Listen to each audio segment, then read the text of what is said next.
وَإِذْ أَخَذْنَا مِيثَاقَكُمْ وَرَفَعْنَا فَوْقَكُمُ الطُّورَ خُذُوا مَا آتَيْنَاكُمْ بِقُوَّةٍ وَاسْمَعُوا قَالُوا سَمِعْنَا وَعَصَيْنَا وَأُشْرِبُوا فِي قُلُوبِهِمُ الْعِجْلَ بِكُفْرِهِمْ قُلْ بِئْسَ مَا يَأْمُرُكُمْ بِهِ إِيمَانُكُمْ إِن كُنتُم مُّؤْمِنِينَ۔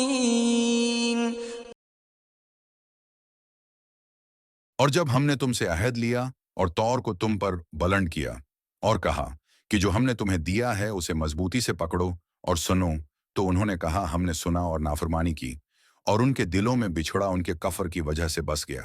اے نبی صلی اللہ علیہ وسلم، کہہ دیجئے کہ تمہارا ایمان تمہیں کیا ہی بری بات کا حکم دیتا ہے اگر تم ایمان رکھتے ہو۔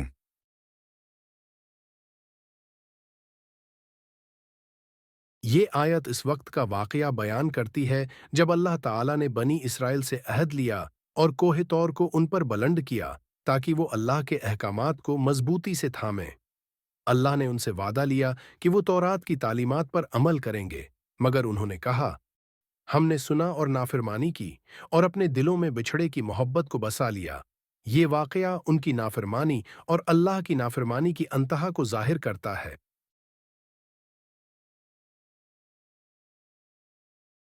اللہ تعالیٰ نے اس آیت میں بنی اسرائیل کی نافرمانی اور عہد شکنی کو بیان کیا۔ میثاق، عہد۔ اللہ نے بنی اسرائیل سے وعدہ لیا کہ وہ تورات کے احکام کو مضبوطی سے تھامیں گے اور اس پر عمل کریں گے۔ طور کا بلند ہونا، اللہ تعالیٰ نے کوہ طور کو ان پر بلند کیا تاکہ وہ عہد کو قبول کریں اور اللہ کے احکامات کی تعظیم کریں۔ سمعنا ویسینا، بنی اسرائیل نے کہا کہ ہم نے سنا اور نافرمانی کی، جو ان کی ہٹ دھرمی اور کفر کا ثبوت ہے۔ بچھڑے کی محبت، ان کے دل بچھڑے کی محبت سے بھر گئے اور ان کا کفر ان کے ایمان پر غالب آ گیا۔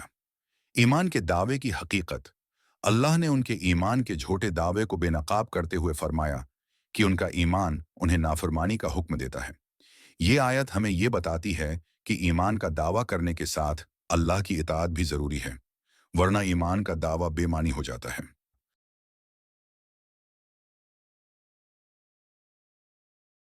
اللہ کی قدرت۔ اللہ تعالیٰ نے کوہ طور کو ان پر بلند کر کے اپنی عظیم قدرت کا مظاہرہ کیا۔ عہد کی پاسداری۔ اللہ نے بنی اسرائیل کو عہد کی پاسداری کا حکم دیا، جس سے وعدوں کی اہمیت واضح ہوتی ہے۔ ایمان اور اطاعت کا تعلق۔ ایمان کا تقاضا ہے کہ اللہ کے احکامات کی اطاعت کی جائے۔ شرک اور نافرمانی کا انجام۔ شرک اور نافرمانی انسان کو اللہ کی رحمت سے دور کر دیتی ہیں۔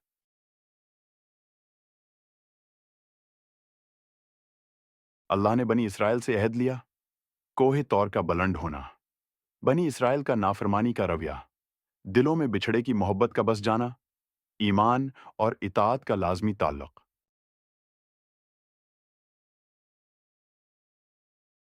استاد کی نصیحت کو ٹھکرانا۔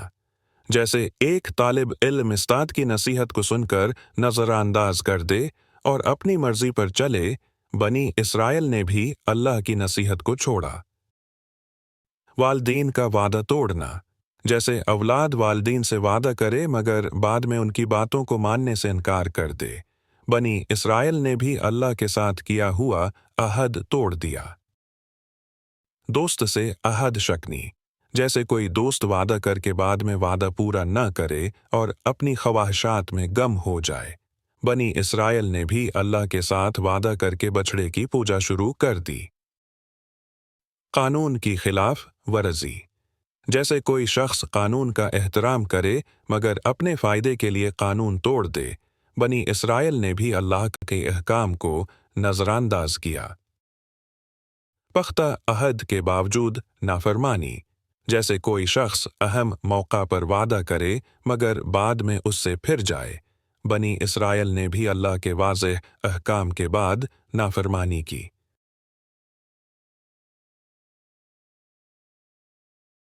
آج بھی بہت سے لوگ اللہ کے احکام کو جان کر اور دین کا علم حاصل کر کے بھی نافرمانی کرتے ہیں۔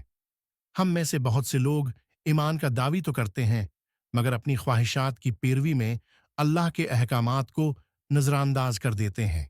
یہ آیت ہمیں یہ سبق دیتی ہے کہ ایمان کے ساتھ اللہ کی اطاعت اور عہد کی پاسداری ضروری ہے۔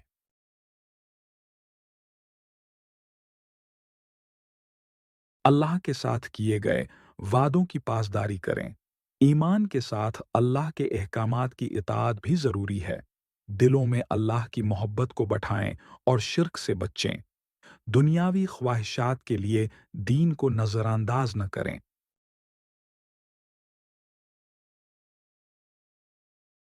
یا اللہ، ہمیں اپنے ساتھ کیے گئے وعدوں کو پورا کرنے کی توفیق دے اور ہمیں عہد شکنی سے محفوظ رکھ۔ آمین۔ اے اللہ، ہمارے دلوں کو شرک اور گمراہی سے پاک کر دے اور ہمیں صرف تیری عبادت کرنے والا بنا۔ آمین۔ یا رب العالمین، ہمیں ایمان کے ساتھ اپنی اطاعت کرنے کی توفیق دے اور ہمیں نافرمانی سے بچا۔ آمین۔